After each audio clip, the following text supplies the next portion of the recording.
Astro's Playroom is an amazing game. It did a fantastic job of showing off all that the PS5 and the DualSense controller are capable of, and the game is such a beautiful love letter to PlayStation's history. Everything about the game was oozing with joy and a Nintendo-like charm. The graphics, the music, the gameplay, everything about the game just made me happy. It was a blast to play, but it was a short game since it was only meant to be a tech demo for the PS5. Astro's Playroom left me wanting more, so when Astro Bot was announced during the June State of Play, I was overjoyed. After a few long months of waiting, Astro Bot finally came out. And of course, I was there on launch when my local GameStop opened. After getting my copy, I hurried on home and I tried the game, and holy crap, it was awesome. It was everything I hoped it was and more. Even just from the first level, you can tell that this game was crafted with so much love and care. The graphics were beautiful, everything popped on the screen and looked so vibrant and full of life. I'd even go as far as to say that Astro Bot is one of the best looking games on the console. A game doesn't need to have crazy realistic graphics to look good in my opinion. I think that the art style is what truly matters overall, and this game is a perfect example of that. Astro Bot opts for a more cartoony art style compared to most first-party PlayStation games, which tend to have a mature, realistic, or gritty art style. But I still think Astro Bot looks amazing. The lighting and the texture detail make the game look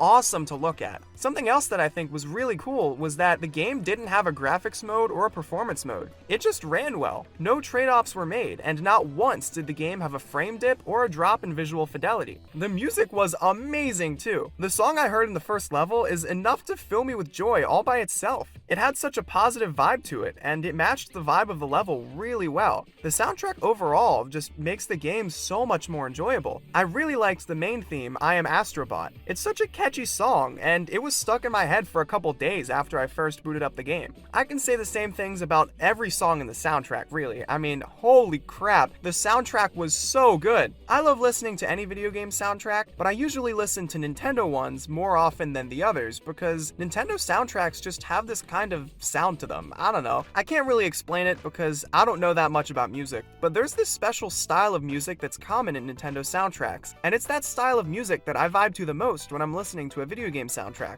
They usually have a familiar sound or a familiar feeling or something, and Astro Bot has all of that. It nails the Nintendo style, which makes the soundtrack one of my favorites, not just of the year, but of all time. I'm hoping that the soundtrack to Astro Bot is posted on music streaming platforms soon, because I would love to listen to the soundtrack some more and add it to my playlists. The gameplay is what really blew me away though. Astro's Playroom gave me plenty of Super Mario vibes, and Astro Bot did the exact same thing. I saw a post online that called Astro Bot Super Mario Galaxy 3, and I can't say I completely disagree with that. Astro Bot isn't open world, but instead, there are multiple worlds with different levels per world. In a few levels per world, you can find areas that will warp you to a secret level in the Lost Galaxy, leading to even more levels to play through. I appreciate the more Super Mario Galaxy-like approach with the levels because I think that it allows for the game to be more creative. I read an interview with one of the developers, and I think they said something similar. If the game was open world, it would have been harder for the developers to experiment with different gameplay mechanics since they'd have to bake those mechanics into the world itself, making it harder to scrap ideas and start over since they'd essentially have to remake the entire world. The game as it is right now though allows for each level to be built around a gameplay mechanic, and if that gameplay mechanic needs to be scrapped, the developers could just get rid of that one level and replace it without destroying a huge part of the game and its identity.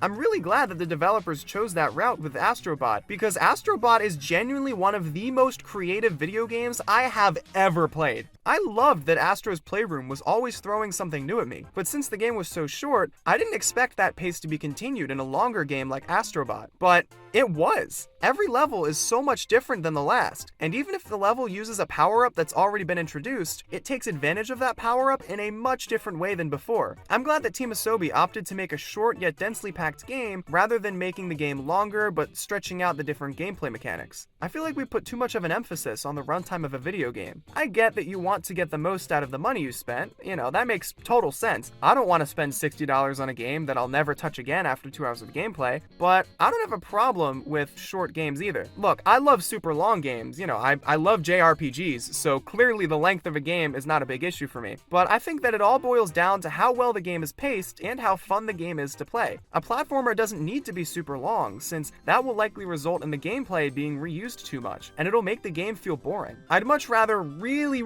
enjoy a game for a little bit of time, then only kind of enjoy a game for a long time. Plus, with platformers, their runtime is usually made up for in how replayable the game is, so the length of a platformer isn't really that big of a deal. It only took me about 15 hours to get the Platinum Trophy in Astro Bot, but I think that it was just the right length. I didn't get bored once during my playthrough, and I was always excited to see what cool new twists would be put on the gameplay. And I think that the fact that I did get the Platinum Trophy in Astro Bot says a lot, because I'm not usually one to go back and 100% a game. I did that for a couple of the 3D Mario games, and I did that for Astro's Playroom, but overall, I usually don't go back and try to 100% of the game or replay it that much. So the sheer fact that I did it with Astro Bot already says a lot. Each world has special levels you can unlock if you play around with the overworld. For example, sometimes an asteroid will appear, and if you hit it, you'll unlock a bite-sized level. These levels all have their own unique twists, like Retro Rampage, where the environment is blocky, or Crumble Rumble, where you have to duke it out with enemies while parts of the floor fall from underneath you. These levels are short and sweet, and they offer some great new twists on the gameplay.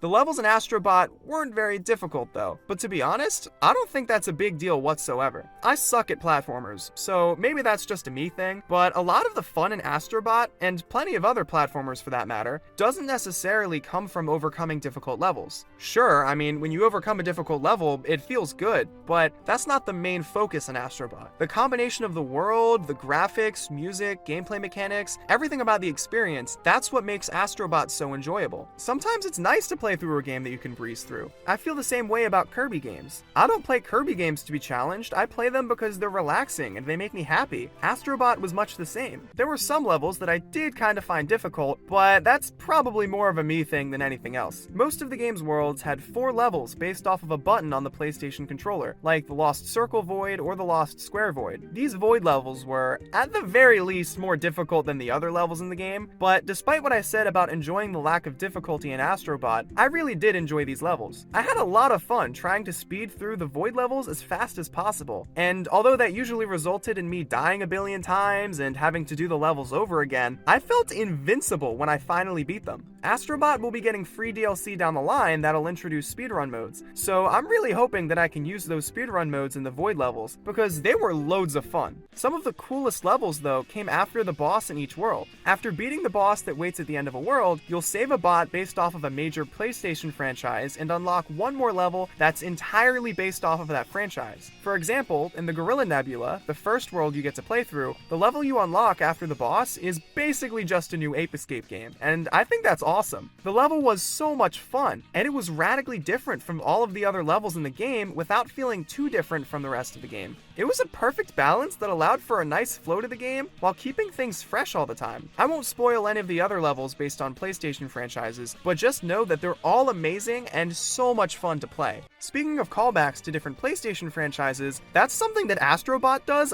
flawlessly. I loved Astro's Playroom because it felt like a celebration of PlayStation's history. It was my first PlayStation game, but I still enjoyed it since it felt like I was being personally welcomed into the PlayStation family. Now that I've played a handful of other PlayStation exclusives, and I know about plenty more, I've been able to appreciate these references from a different perspective. In Astro Bot, you rescue bots as you make your way through the game's levels, with many bots being references to different characters from gaming franchises. It was a lot of fun finding all the bots and trying to figure out what games they were referencing. The game didn't stop at first-party franchises though. Plenty of characters from third-party franchises were included as well, and I loved that. There are bots in the game that are references to some of my favorite games of all time, some of which are games that I didn't even play on a PlayStation. The excitement I felt finding all the bots was a lot like watching a new fighter get announced for Smash Bros. It was awesome seeing these characters get the recognition that they deserve. The bots you find throughout the different levels will populate the Crash site, which is essentially the hub world in Astro Bot. The Crash site was kind of like its own level, and I had a lot of fun exploring it. When you finish a world, you unlock a new section of the Crash site to explore, and with each new area, you get to find more bots and more puzzle pieces. The Crash site could have simply been a place to keep track of all the bots you rescued and how far you've made it through the game, but Team Asobi went as far as to make the hub world its own level. That's something I can't stress enough about this game. Every aspect of the game that could possibly be interactive was turned into something fun to play through.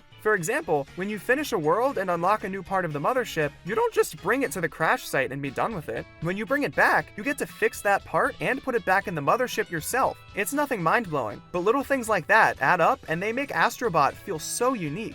There's no part of this game that isn't interactive and fun. I've heard plenty of people compare Astro Bot to Nintendo franchises, or point out how different aspects of the game feel like different Nintendo franchises, and I was thinking the same thing. I think that's something that makes this game really special though. The way that you use the bots you've rescued to solve puzzles in the crash site kind of feels like Pikmin. The different levels give me Super Mario Galaxy vibes, and even some of the power-ups seem like references to Nintendo games, kind of like the frog boxing gloves that reminded me a lot of the arms from ARMS. That might be a little bit of a stretch, but I think that the level of creativity in the game rivals that of the best Nintendo games, and that's amazing. I guess I'm a little biased since I'm a huge Nintendo fan, but that similarity is awesome. Nintendo is known for fun and unique twists on gameplay. That's one of the reasons that Nintendo's been so successful over the years. Astro Bot isn't revolutionary or groundbreaking, it's no Mario 64, but it builds off of some amazing ideas, and that's all that Astro Bot needs to be the fun game that it is. It gave Sony the diversity in its first-party lineup that it really needs. I felt the same way with Astro's Playroom. I love the cinematic, story-driven games that Sony's known for, but those aren't the only games that I play. I love platformers too, so it's great to see Sony actually make one every now and then. Sony used to have so much diversity in its first-party lineup, and I'm really hoping that Astro Bot is a step towards restoring that diversity. Not only just because Astro Bot itself is much different than most of the other first-party games on the PS5, but because Astro Bot did such a great job bringing attention to older franchises. Astro Bot referenced so many PlayStation franchises that have been dormant for a while. It even went as far as to include a level that felt like a brand new Ape Escape game. All this attention being brought to older franchises like Jak and Daxter give me hope that they might actually get a new release at some point. I know I shouldn't hold my breath on that, but I'm hoping that Astro Bot is the spark that Sony needs to revive those older franchises. I'm sure that plenty of people are being introduced to these franchises through Astro Bot, and while those people could simply buy the original games from the PlayStation Store, I think it would be best to take advantage of the momentum that Astro Bot created and give us new releases in these beloved franchises. Speaking of things not receiving enough attention, the DualSense controller has been severely lacking in attention for this entire generation. Not many games have taken full advantage of the features packed into the DualSense controller. I've played a handful of games that use the adaptive trigger, and sometimes I've ran into a game that uses the controller's speakers, but that's about it. The controller overall hasn't been utilized as well as it could be, or should be, and that sucks, because the DualSense controller has so much potential. The rumble in the controller can be incredibly specific, and when it's paired with the controller's built-in speakers, I can figure out what kind of surface I'm walking on without even looking at my screen. The motion controls and the adaptive trigger are all really cool features as well, and they're practically begging to be used more. There were multiple times where I booted up Astro's Playroom just to use the cool features in the DualSense controller. Thankfully, Astro Bot continued the trend from Astro's Playroom and took such great advantage of the controller. Team Asobi really knows how to best utilize hardware. I felt so much more immersed in Astro Bot because of how well the controller was utilized. I could feel the rain hitting Astro's umbrella. I could feel the pressure that I was putting into pulling a lever. It all felt so real. I wish more developers took advantage of the DualSense controller as well as Team Asobi does, because holy crap, it works so well in Astro Bot. And overall, I'd say that Astro Bot left me wishing for more games like it. I'm not exaggerating when I say that it's one of my favorite PlayStation games, maybe even one of my favorite games of all time, period. Everything about the game was bursting at the seams with creativity and joy. You can clearly tell that Astro Bot was a labor of love for Team Asobi. Not many games feel like that to me, and I really wish more would. I get why Sony decided to push for more live service games, but I think it's kind of poetic that Astro Bot came out the same day that Concord shut down. I also get why Sony would continue to make their typical third-person, cinematic, story-driven games, because hey, if it ain't broke, don't fix it. The thing is though, Astro Bot ain't broke, so they shouldn't fix that either. People may not be buying PlayStations specifically for bright and colorful 3D platformers like Astro Bot, but if Sony keeps putting out games like Astro Bot, they definitely could be. Astro's Playroom proved that the franchise has a ton of potential, and Astro Bot proved that the franchise is something truly special. It took advantage of that potential and ran with it. Plenty of people have said that Astro Bot should be PlayStation's mascot, and personally, I couldn't agree more. Astro Bot did such an amazing job celebrating PlayStation's past, and with the high praise that Astro Bot is getting, it may be PlayStation's future. Astro Bot is a stellar 3D platformer, one that even rivals some of the greatest 3D Mario games. Even after 100%ing Astro Bot, I'm still going back to it and replaying different levels. It's a game that I know I'll be coming back to for a long time. Team Asobi really hit it out of the park with Astro Bot, and I can't wait to see what they make next.